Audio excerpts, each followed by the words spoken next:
Welcome my new blog. कैसे हो दोस्तों? अभी हम हैं शिवरानपुर रेलवे स्टेशन पर और अभी हम चलेंगे भागलपुर। तो चलिए वीडियो में बने रहिएगा लास्ट तक।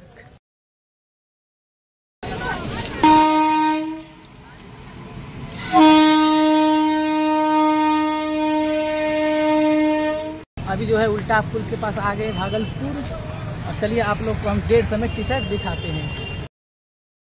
ये भाई अपना भागलपुर स्टेशन का बाहर का व्यू देखिए और इधर टेम्पू सब जो है टोटो जा रहा है।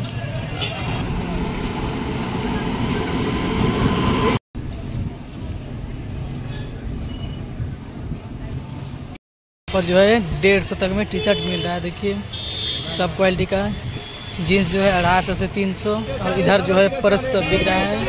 और जब हम लेंगे अभी देखिएगा ये वाला जो कि 120 रुपया का दे रहा है।